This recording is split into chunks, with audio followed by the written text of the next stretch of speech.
చేసుకున్నాం. వచ్చిన ప్రార్థన చేసుకుని దేవుని వాక్యాన్ని మనం ధ్యానం చేసుకున్నామండి. నాతో ప్రార్థనలో ఏకీపించాల్సిందిగా ప్రభు పేరు మనం చేస్తున్నాం. ప్రార్థన చేసుకున్నాం. ప్రేమల తండ్రి, దైవగిరి యేసయ్య, మీ పరిశుద్ధ నామమునకై వందనాలు, స్తోత్రములు తండ్రి. గత దినములన్నీ కూడా మీ హస్తపు నీడలో దాచి కాచి కాపాడి ఈ యొక్క రాత్రి సమయం మీరు మాకు అనుగ్రహించిన విధానం వరకే మీకు స్తోత్రం తండ్రి.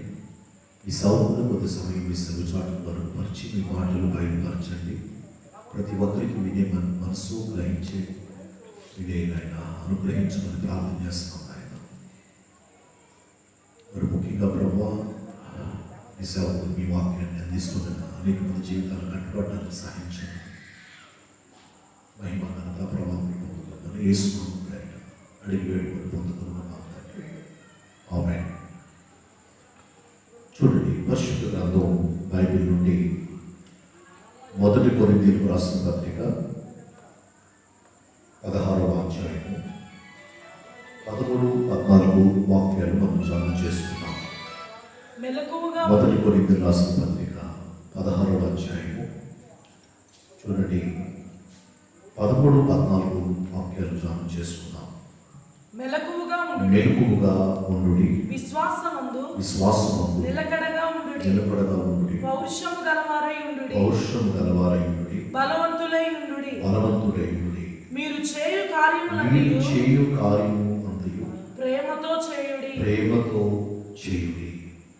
క్రీస్తునందు ప్రియులారా, దేవుని వాక్యాన్ని మనమంతా కూడా ధ్యానం చేస్తామైతే చూడండి, అపోస్తలుడైన పౌలు కొరింథీ సంఘానికి రాసిన ఈ పత్రికలో చాలా విషయాలు పరిశుద్ధాత్మ దేవుడు ఆయనకి బయలుపరిచిన మాటలు రాసినట్టుగా మనం చూస్తూ ఉంటాం. నేను గత వర్తమానంలో మీకు మాట చెప్పాను పౌలు గురించి. అదేంటంటే, కొన్ని సంఘాలకి 2 పత్రికలు, కొన్ని సంఘాలకి 1 పత్రికే రాసినట్టుగా మనం చూడగలం. అంటే అక్కడ ఉన్న పరిస్థితులను బట్టి, అవసరతను బట్టి పరిశుద్ధాత్మ దేవుడు ఆయనకి బయలుపరిచిన దాన్ని బట్టి రాస్తూ ఉన్నాడు. అయితే ఈ కొరింథీ సంఘానికి 2 పత్రికలు పౌలు రాశాడు. 1 కొరింథీ, 2 కొరింథీ. ఈ కొరింథీ సంఘానికి రాసిన ఈ మొదటి పత్రిక 16వ అధ్యాయము 13, 14 వాక్యాలు మనం ధ్యానం చేస్తామైతే ఇక్కడ కొన్ని ప్రాముఖ్యమైన మాటలు పౌలు ద్వారా సంఘానికి మరి హెచ్చరిక ద్వారా తెలియజేసినట్టుగా మనం చూడగలం బైబిల్లో. మొట్టమొదటి మాట ఏంటంటే, మెలకువగా ఉండుడి. గమనించాలి, ఇది ఎవరిని ఉద్దేశించి పౌలు రాశాడంటే, పౌలు పరిచర్యలో పౌలు చెప్పిన ప్రసంగాలలో గమనించాలి. 1 క్రైస్తవులకి, 2 నామకార్థ క్రైస్తవులకి, 3 అన్యులకి కూడా అక్కడ ఏం కావాలో వచ్చిన ప్రజల పరిస్థితిని బట్టి పౌలు రాసినట్టుగా మనం చూడగలమండి. అయితే ఈ మాట, ఈ 2 వచనాలు కూడా ఎవరి కొరకు రాయబడినవి అని చూస్తే క్రైస్తవుల కొరకే రాయబడిన మాటలు. ఈ క్రైస్తవుల కొరకు రాయబడిన మాటలు ఏంటంటే, మెలకువగా ఉండండి. నిజమే, ఇది నిద్రపోవడానికి, ఏదేదో చేయడానికి ఇది సమయం కాదు. గమనించాలి. మరి ఎలా ఉండాలి క్రైస్తవులు, యేసు ప్రభుని ఆరాధించే బిడ్డలు ఎలా ఉండాలి అని చూస్తే మెలకువగా ఉండాలంట. ఈ రోజున చాలా మంది జీవితాల్లో అపజయాల మధ్యన, అవమానాల మధ్యన, నిందల మధ్యన, నిట్టూర్పుల మధ్యన వారి కన్నీరే వారికి అన్నపానాలుగా ఎందుకు మార్చబడుతున్నాయంటే, నిజ జీవితంలో మెలకువగా ఉండి ప్రార్థన చేయలేక. చూడండి, చాలామంది చేసే పని ఏంటంటే నిద్రావస్థ. ఎన్ని గంటలైనా నిద్రపోయే పరిస్థితి మాట. గమనించండి, కొంతమంది నిజంగా చూస్తుంటే అసలు నిద్రపోతాం కొరకే పుట్టినట్టు నిద్రపోతూనే ఉంటారు. మీరు కొంతమందిని చూడండి, ఒరే బాబు తెల్లవారు చాలాసేపు అవుతుంది లే అని చెప్తే లేచినట్టే లేచి వాళ్ళు మరో చోటకి వెళ్ళి నిద్రపోతారు. అంటే వాళ్ళకి మనసారా తృప్తిగా వాళ్ళకి ఏం కావాలంటే నిద్ర. ఇదివరకు మా దగ్గర ఒక యవనస్తుడు ఉండేవాడండి. ఆ యవనస్తుడు ఎక్కడికో వెళ్ళి భోజనం చేసే టైంకి వచ్చాడు. ఆ రోజు మా ఇంట్లో చపాతీలు చేస్తున్నారు. సరే, వయసులో ఉన్న కుర్రోడు కదా, వాడు తిన్న తర్వాత అప్పుడు నేను యవనస్తుడే, ఇంచుమించుగా నా వయసు అప్పుడు 23 సంవత్సరాలు. వాడు తిన్నాక మనం తిందామలే, వాడు పెళ్లి కాని కుర్రోడు కదా, యవనస్తుడు కదా అని చెప్పి, బాబు నీకు ఎంత కావాలంత తినవయ్యా అని చెప్పాను. ఎందుకంటే పెట్టేటప్పుడు కడుపునట్టు పెట్టాలి కదా. పాపం మనోడు యవనస్తుడు కదండి, 12 చపాతీలు తిన్నాడు. తిన్నందుకు బాధ లేదు, దానికి తగినంత కర్రీ కూడా వేసుకున్నాడు శుభ్రంగా, దానికి బాధ లేదండి. ఆ రాత్రి 11 గంటలకు నిద్రపోయాడు. తెల్లారిపోయింది, మధ్యాహ్నం అయింది. ఆ మరుసటి రోజు సాయంకాలం 8కి లేపుతుంటే అప్పుడే తెల్లారిపోయిందా అన్నాడు. అంటే 24 గంటలకు ఇంకా 3 గంటలే తక్కువ. ఆడు కూడా సామాన్యుడు కాదులేండి. అప్పుడే తెల్లారిపోయిందని చెప్పి ఒక గట్టిగా ఒక క్యాకేసి మరలా ముస్టెంట్ ఖచ్చితంగా 12 గంటలు లేచింది. అంటే 25 గంటలు నిద్రపోయాడు మనడు. నేను వాడుతాను ఒక మాట, రేపు సేవకి పనికి రావు, వెళ్ళిపో. నీ కొరకు ఖర్చు పెట్టే ప్రతి రూపాయి దేవుడిది. నువ్వు తిండే తిన్నా, వస్త్రాలే ధరించుకున్నా, చెప్పులే కొనుక్కున్నా, నీ తలకు నూనె రాసుకున్నా, నీ కొరకు ఖర్చు పెట్టే ప్రతి రూపాయి దేవుడి సేవ కొరకు దేవుడు ఇచ్చింది. నిద్రపోవాలి. ఇక నిద్రపోవటం కొరకే బతకూడదు. కొంతమంది ఏదైనా ఒకటి ఎదుర్కొంటారు, ఇక దాంట్లో నిమగ్నం అయిపోతారు అన్నట్టు. ఇక ఏం చేస్తున్నారో వాళ్ళకే తెలియని పరిస్థితి. యేసు ప్రభు అందుకే అన్నారు, మీరు శోధనలో ప్రవేశించకుండా ఉండాలంటే కాస్త వెలుగుగా ఉండి ప్రార్థన చేసుకోండి. క్రైస్తవ జీవితానికి అతి ప్రాముఖ్యమైన అంశం ఏంటంటే వెలుగుగా ఉండి ప్రార్థన చేసుకుంటాం. నేను నడిపించే సహవాసంలో చాలామంది ఆరాధనకు వస్తుంటారు. ఇంచుమించుగా మెయిన్ చర్చ్లోనే ఒక 85 కుటుంబాల వరకు ఉన్నాయండి. ఈ 85 కుటుంబాలు కలిగిన ఈ సంఘంలో ఒక బ్రదర్ ఉన్నారు. పేరు చెప్తే అంత బాగోదు కనుక పేరు నేను చెప్పట్లా. అతను నైటు 2 గంటల వరకు, 1 గంట వరకు, 3 గంటల వరకు పనిచేసిన ఆయా సందర్భాల్లో 5 గంటలకు ఖచ్చితంగా మోకరించి 7 వరకు ప్రార్థన చేస్తాడు. చాలాసార్లు నేను మందిరంలో వాడి పరిస్థితి చూసినప్పుడు ఆశ్చర్యపోయానండి. ఉదయం నుంచి సాయంకాలం వరకు, సాయంకాలం నుంచి రాత్రి వరకు పనిచేసిన వ్యక్తి ఒక 2-3 గంటలు నిద్రపోతే సరిపోతుందా? సరిపోదు విశ్రాంతి. అప్పుడు ఎలా చేయగలిగావు అని అడిగితే అతను అంటాడు, క్రమంగా ప్రార్థన చేయమని మీరే చెప్పారు కదా పాస్టర్ గారు అని చెప్పాడు. అంటే ప్రార్థన చేయడంలో ఒక క్రమం. ఏదో ఖాళీగా ఉంటే ప్రార్థన చేయడం, గుర్తొస్తే ప్రార్థన చేయటం, కష్టాలు వస్తే ప్రార్థన చేయటం, అప్పులు అయిపోతే ప్రార్థన చేయటం మంచిదే. కానీ ఆ సమస్యను దేవుడు తీర్చిన తర్వాత, ఆ కష్టాలను దేవుడు తీర్చిన తర్వాత నువ్వు ఏది లేక వచ్చావో, దేని కొరకు వచ్చావో అది దేవుడు నీకు ఇచ్చిన తర్వాత కూడా అలాంటి ప్రార్థనా జీవితాన్ని కలుగుంటే నీ బట్టి యేసయ్యకి మహిమ కలుగును కాక. ఆమేన్. కొంతమంది పిల్లలు లేని సంతానం లేక దేవుని మందిరానికి వస్తారు. నేను ప్రకటిస్తున్న యేసు ప్రభువు ఎలాంటి దేవుడు అంటే, ఆయన ఎంతకు వచ్చిన వారిని ఆయన ఎంత మాత్రం కూడా త్రోసివేసే దేవుడు కాదు. ఆమేన్. అయితే దేవుడు సంతానం ఇచ్చిన తర్వాత ఆ పిల్లల్ని పొందక ముందు గుడ్రాలుగా పిలువబడుతున్నప్పుడు చేసినంత ప్రార్థన దేవుడికి పిల్లలు ఇచ్చిన తర్వాత ఆ ప్రార్థన ఉందా నీ దగ్గర? ఆత్మీయతను కలుగున్నావా? గమనించండి. లేక అప్పులైపోయి అలవడిస్తూ దేవుని సన్నిధికి వచ్చావు. ఆ అప్పుల నుంచి యేసు ప్రభు నిన్ను విడిపించాడు.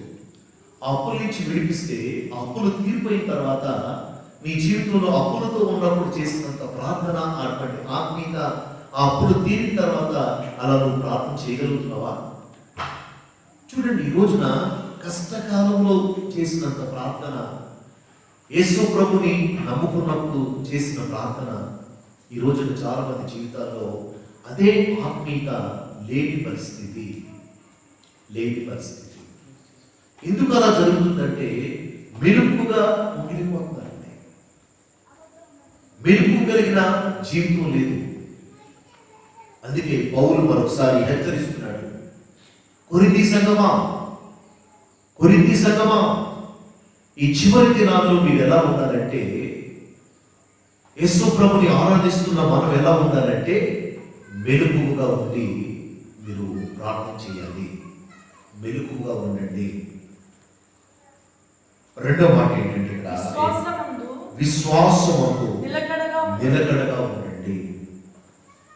మొదటి మాట వెలుగుగా ఉండండి అని రాసుకుంటే, రెండో మాట ఇక్కడ ఏం రాయబడిందంటే విశ్వాసమందు నిలకడగా ఉండండి.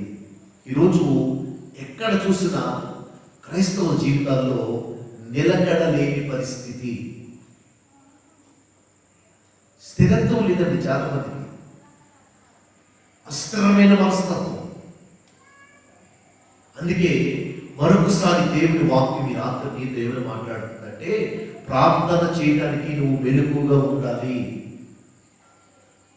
మెలకువ కలిగిన ప్రార్థన నీకు అవసరం. నీ చివరి దినాల్లో నీ కుటుంబం కట్టబడాలన్నా, నీ కుటుంబం దీవించబడాలన్నా, నిన్ను బట్టి నీ కుటుంబాన్ని దేవుడు రక్షించాలన్నా, నీ స్థితిగతులు పరిస్థితులు యేసయ్య మార్చాలన్నా, ఏది జరగాలన్నా నువ్వు చేయాల్సింది ఏంటంటే మెలకువగా ఉండి ప్రార్థన చేయి. రెండోది విశ్వాసమందు నిలకడగా ఉండు. విశ్వాసాన్ని పోగొట్టుకోదు.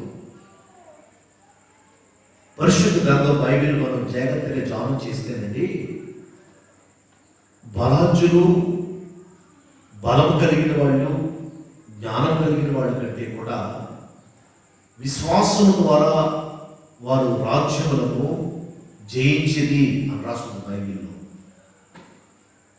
ఐదలే మాత్రలా విశ్వాసము ద్వారా మన పితరులు అంటే రాజ్యములు జయించారంట. ఇంకా చెప్పాలంటే విశ్వాసము లేకుండా దేవునికి ఇష్టడై జీవించుట అసాధ్యమంట. యేసు ప్రభుకి ఎవరిష్టం? ఉన్నవాళ్ళంటే ఇష్టమా? లేని వాళ్ళంటే ఇష్టమా? దరిద్రులంటే ఇష్టమా?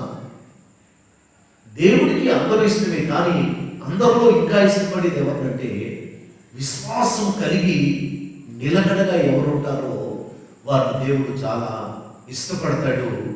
దేవుడికి ఇష్టమైన వారుగా వారు మార్చబడతారు.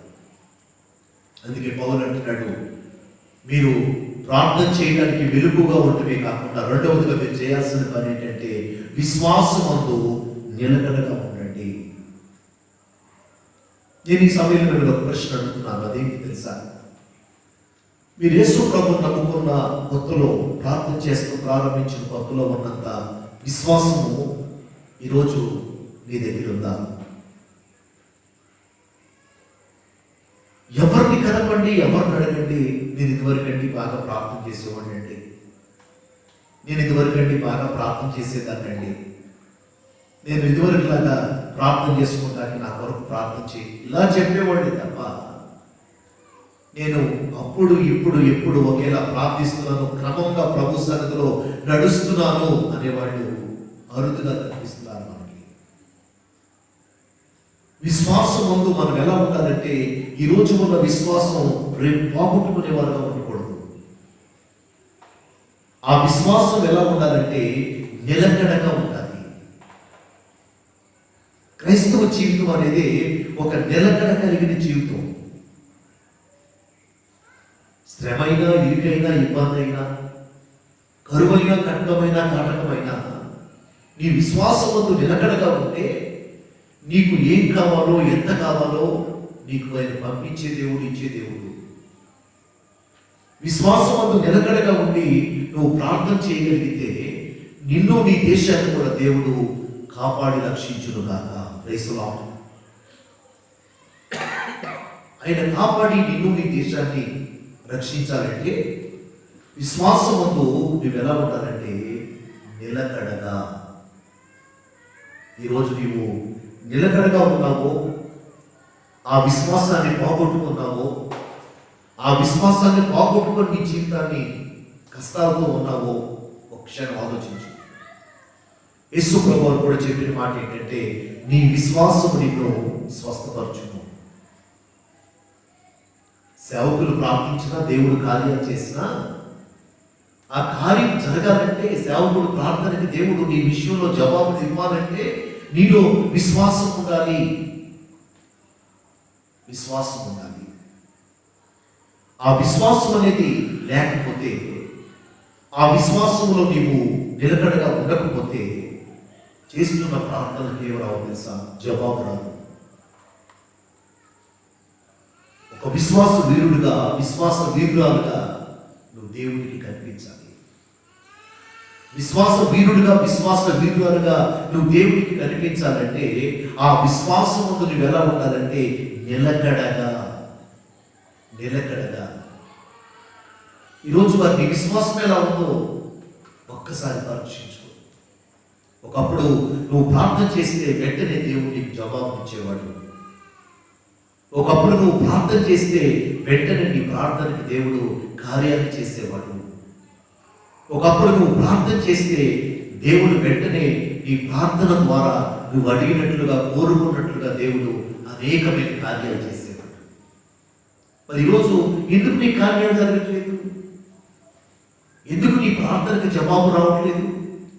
ఎందుకు నీ పరిస్థితులు మార్చబడలేదంటే ప్రార్థన చేస్తే విశ్వాసం ఉన్నట్లా, విశ్వాసం అంటే ప్రార్థన చేయట్లేదు. ఆత్మీయతలో అన్ని విషయాల్లో కూడా నమ్మకంగా ఉండాలండి. కొంతమంది గంటల గంటలు గంటల గంటలు గంటల గంటలు ఏడ్చి రోగంతో ప్రార్థన చేస్తారు. మంచిదే, ప్రార్థన చేయొద్దని నేను చెప్పట్లా, కానీ వాడికి జవాబే రావట్లా. ఎందుకని చూస్తే వాడికి ప్రార్థన చేసే అలా క్రమం ఉంది, కానీ విశ్వాసం లేదు వాళ్ళకి. కొంతమందికి చాలా విశ్వాసం ఉంటుంది. నా దేవుడు నాకు ఏదైనా చేస్తాడు, నా దేవుడు కోరుకున్న రేవుకు నడిపిస్తాడు, నా దేవుడు నా ప్రార్థనలకి జవాబునిస్తాడు అన్నట్లుగా విశ్వాసం ఉంచుతారు. కానీ విశ్వాసం ఉన్న మరి కార్యం ఎందుకు జరగట్లా? ప్రార్థన లేదు. అంటే ప్రార్థన చేస్తేనేమో విశ్వాసం ఉండట్లా, విశ్వాసం ఉంటేనేమో మాటల తప్ప ప్రార్థన ఉండట్లా. నీలో ఏం కలగాలి? నీలో ఏం ఉండాలి? ప్రార్థనా జీవితం ఉండాలి. రెండవది విశ్వాసం వద్ద నీవు నిలకడగా ఉండాలి. ఏది ఎలా జరిగినా మనకి అనేక మంది జీవితాలు మనం చూసినప్పుడు చాలా విచిత్రంగా కనిపిస్తూ ఉంటుంది. ఒక దైవజనుడు ఒక అనాథ ఆశ్రయం నడిపిస్తున్నాడు. ఆయనకి ఒక ప్రాణ స్నేహితుడు ఉంటే ప్రతి నెల ఆయనకి కొంత కానుకలు పంపిస్తూ ఉంటాడంట. ఆయన పంపించిన కానుకని ప్రార్థన చేసి ఈ అనాథ పిల్లలకు చదువు చెప్పి భోజనం పెడుతుంటాడు ఆయన. ఒక నెలలో ఆయనకి ఆ కానుక పంపించడం ఆలస్యమైంది. స్కూల్ స్టార్ట్ అయింది. ఆ వంట చేసి కుక్కు వచ్చి చెప్తున్నాడంట, అయ్యా ఈ పూట ఆహారము సిద్ధపరచాలి కదా, సరుకులన్నీ నిండుకున్నాయ్యా, మరేం చేయమంటారు అని అడిగాడు ఆ సేవకుడిని ఆ కుక్కు.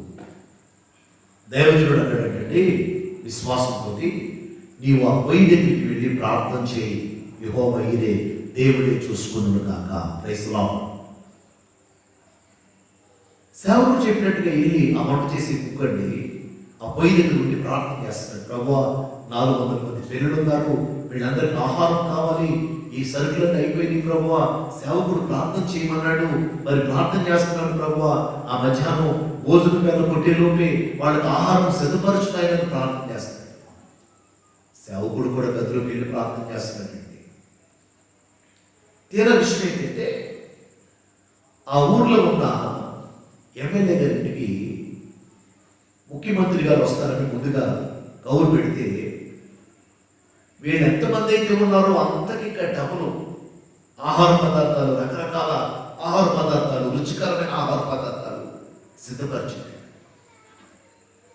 ఆ లాస్ట్ టైంలో ఆ సీఎం గారు ఫోన్ చేసి, ఏమనుకోవద్దు, నాకు టైం కుదరట్లేదు, నేను వేరే మీటింగ్కి వెళ్ళిపోవాలి, ఇంకోసారి వస్తానని వెయిట్ పెట్టండి.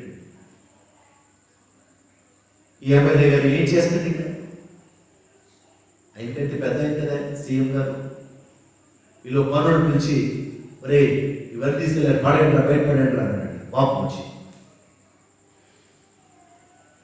చాలా సంతోషంగా ఏర్పాటు చేసుకున్నాడు ఆయన. రకరకాల భోజనాలు సిద్ధం చేసుకున్నాడు. గమనించండి. అప్పుడేం జరిగిందంటే, ఆయన దగ్గర ఉండే ఒక పనివాడు అన్నాడంట, అయ్యా పడేయటం ఎందుకయ్యా, మన ఊరు చివరిన అనాథాశ్రమం ఉంది కదా, వాళ్ళకి పెట్టుకెళ్ళి పిల్లలకు పెడదామంటే తీసుకెళ్ళి పెట్టమని డాక్టర్ల మీద పంపించాడండి. సరిగ్గా భోజనం మీద కొట్టే టైం వచ్చింది. ఈలోపు డాక్టర్ల మీద ఈ ఫుడ్ పంపిణీ జరిగిందండి. చాలా శ్రేష్టమైన భోజనం. ఇక ఉన్నవాళ్ళు అధికారులు తినే భోజనం ఎంత విలువగా ఉంటుందో మనకు తెలుసు కదండి. అందరూ కడుపు నిండా తిన్నారండి.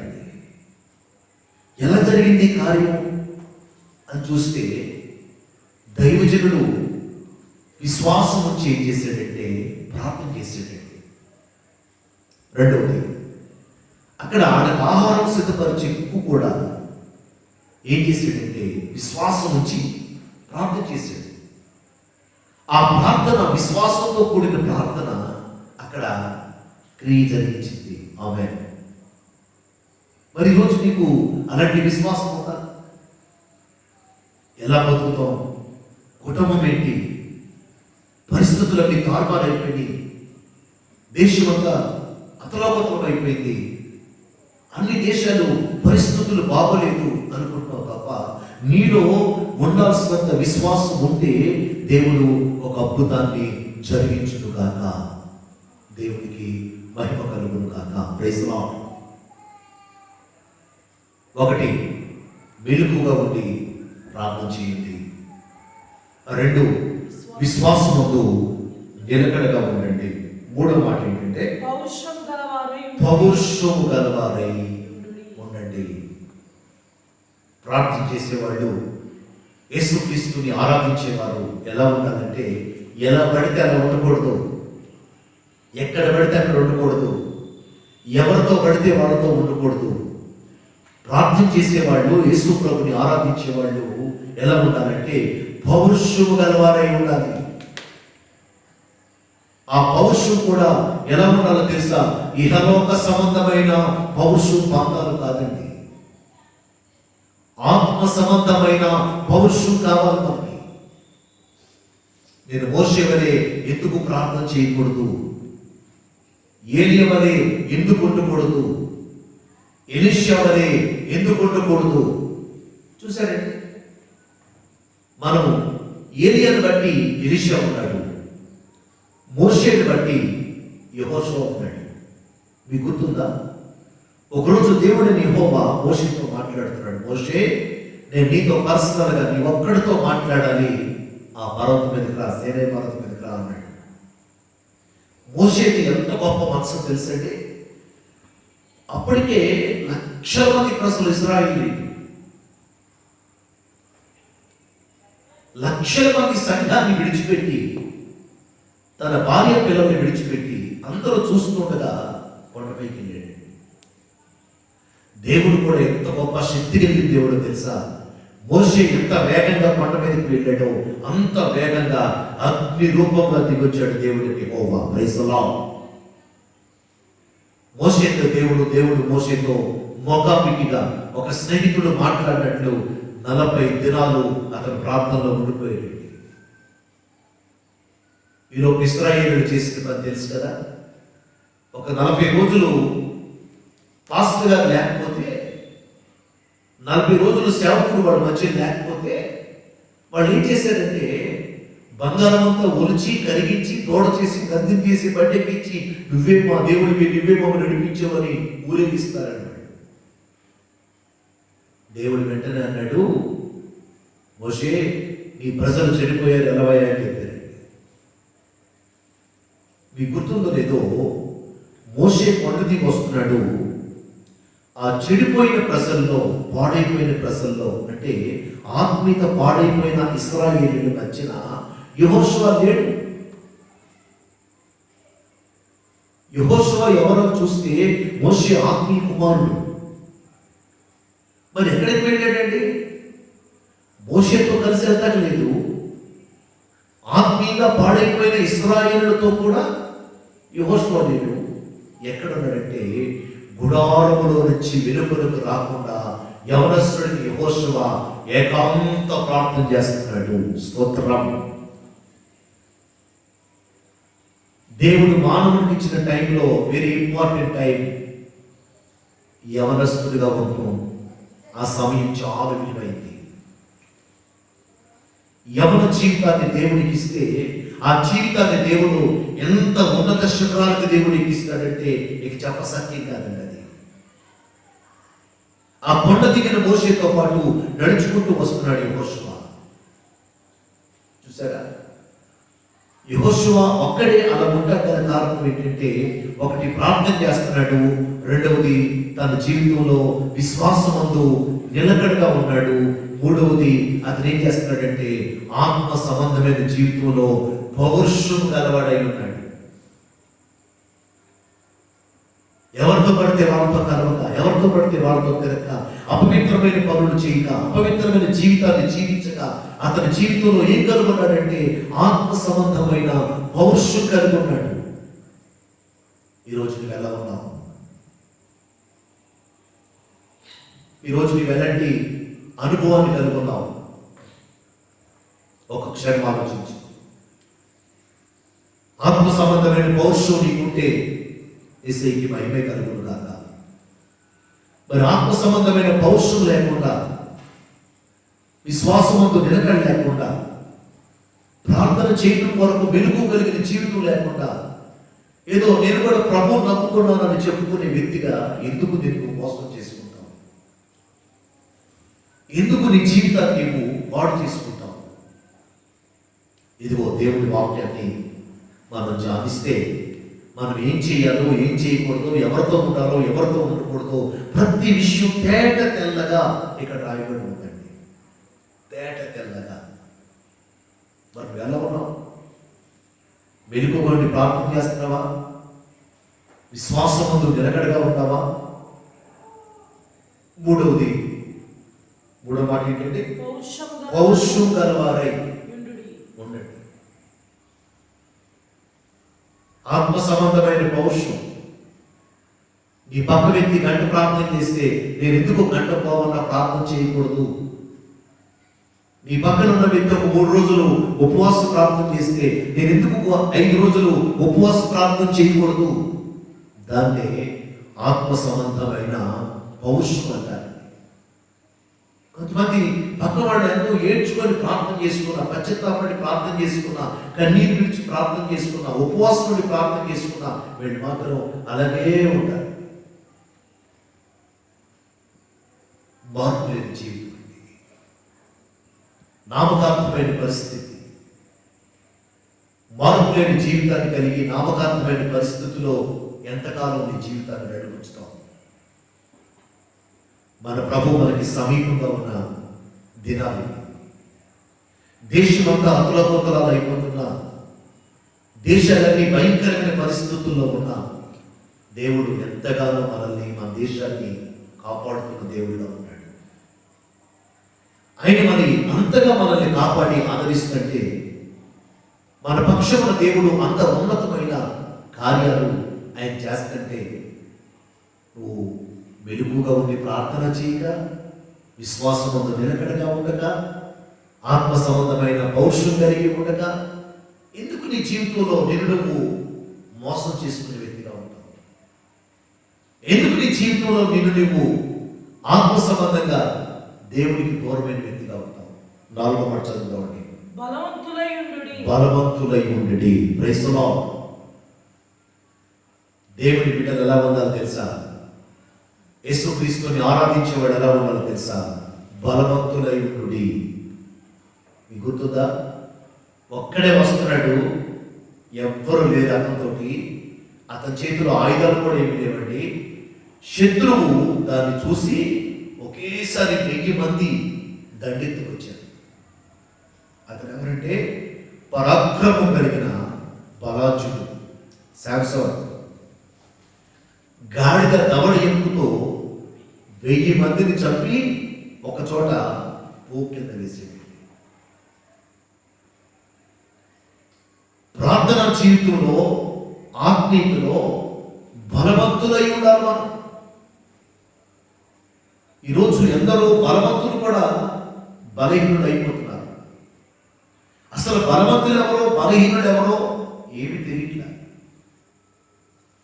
కానీ ఎవరి విషయం వాళ్ళకి బలహీనురాలువా బలవంతురాలువా? నువ్వు నీ ఆత్మీయతను బట్టి నువ్వు బలవంతురాలుగా మార్చబడును గాక. ఆమేన్.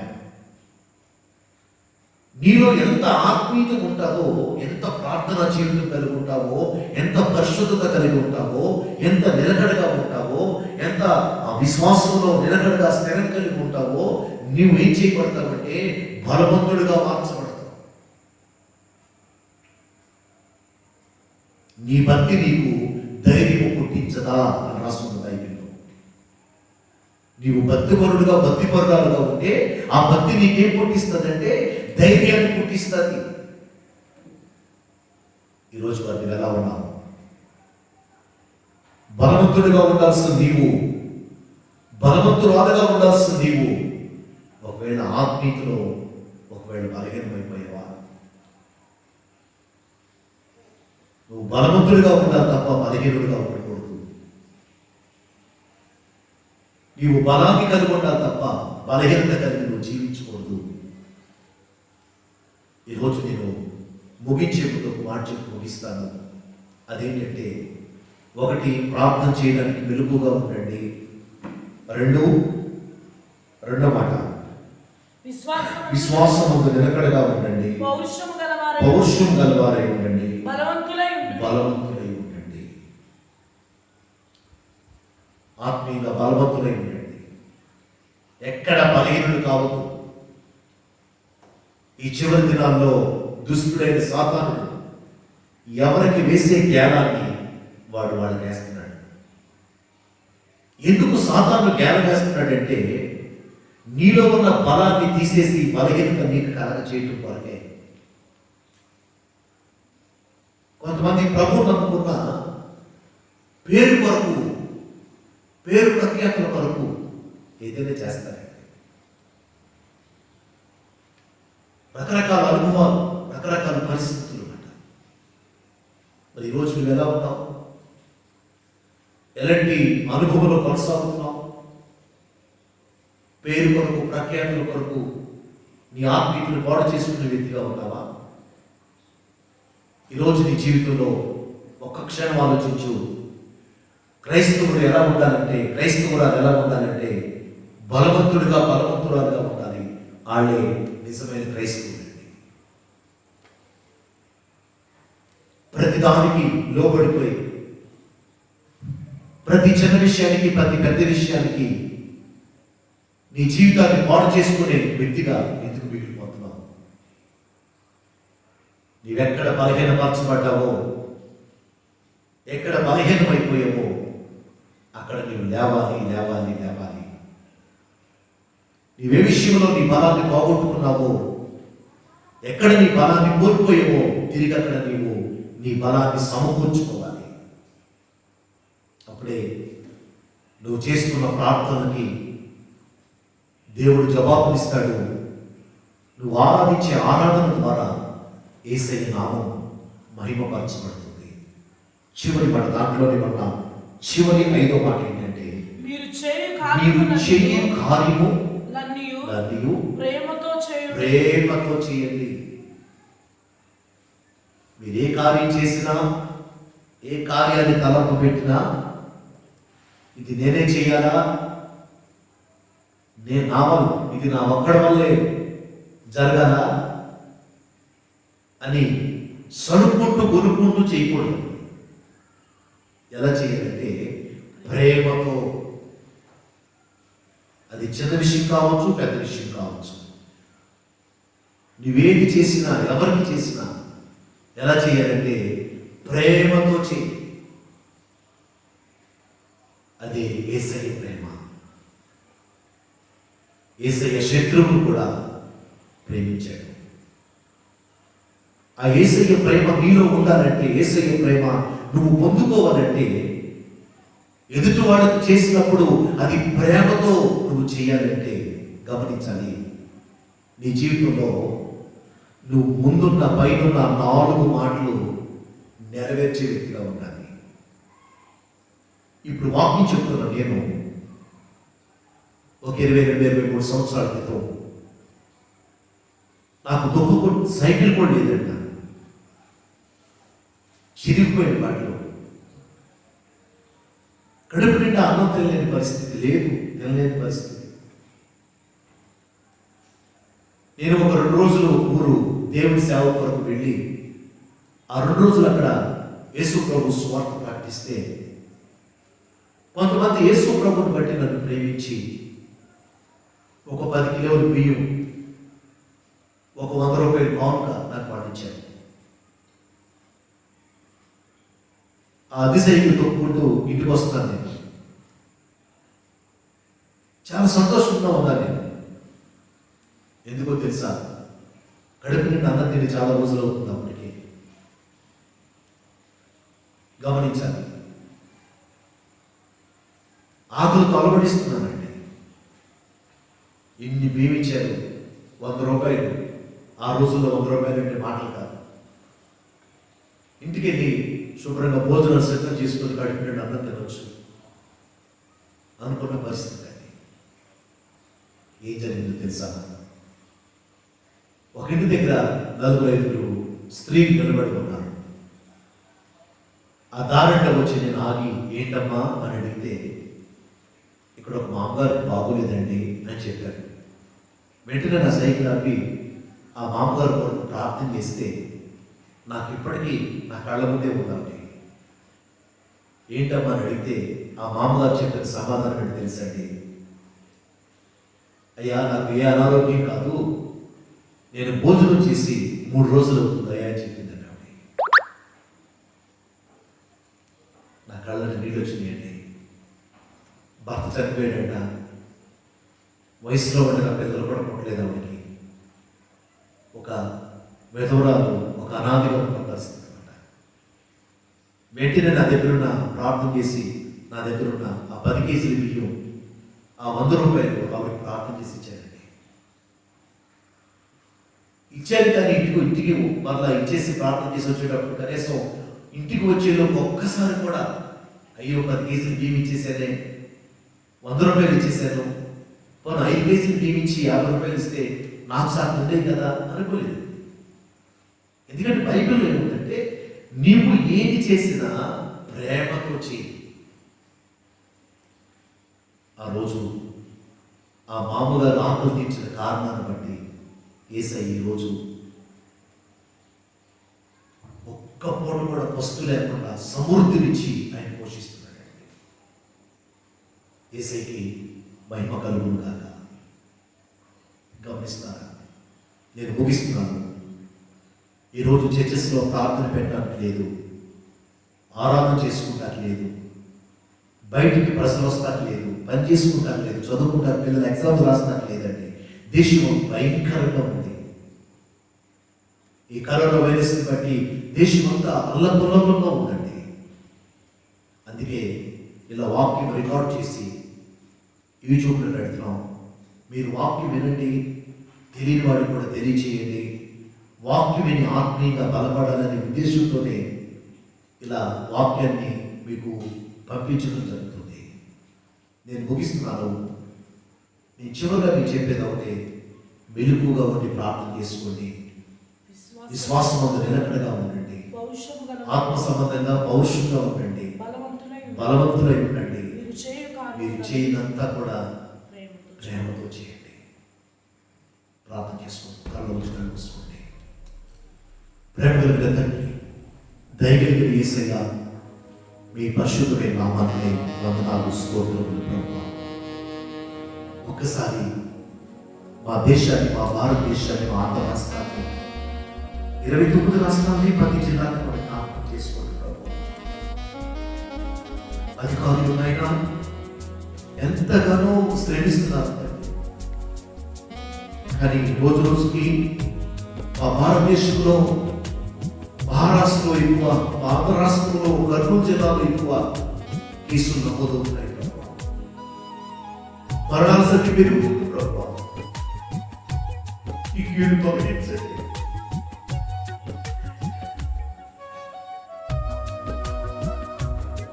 మా దేశాన్ని స్వస్థపరచండి.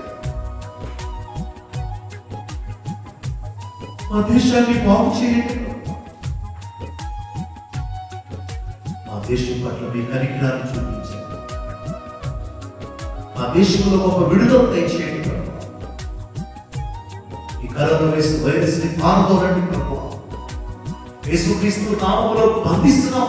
గొప్ప విడుదల దయచేయమని ప్రార్థిస్తున్నాం. అందరినీ పోషించండి. వాడుకున్న అవసరతలన్నీ తీర్చండి. ఖచ్చితంగా మే 3వ తారీఖు కల్లా ఇదంతా క్లియర్ అవడానికి సాయం చేయండి. వాక్యం వింటున్న ప్రతి బిడ్డను దీవించి బలపరచండి. ఈ వాక్యం అందరి హృదయాల్లో స్థిరపరచండి. ఆత్మీయంగా ప్రతి ఒక్కరిని ఎవ్వరు కూడా ఆత్మీయంగా జారిపోక, తొట్టిపోక, ఆత్మీయంగా నిలబెట్టి కట్టి బలపరచమని ప్రార్థిస్తున్నాం.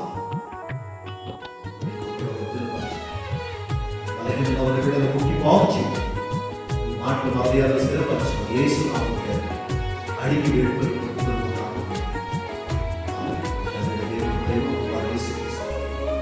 పరిశుద్ధాత్మని సగం సమస్య ఈ వాక్యం విన్న ప్రతి బిడ్డకి, భారతదేశానికి దేవుడు ఓడి నడిపించున్నారు.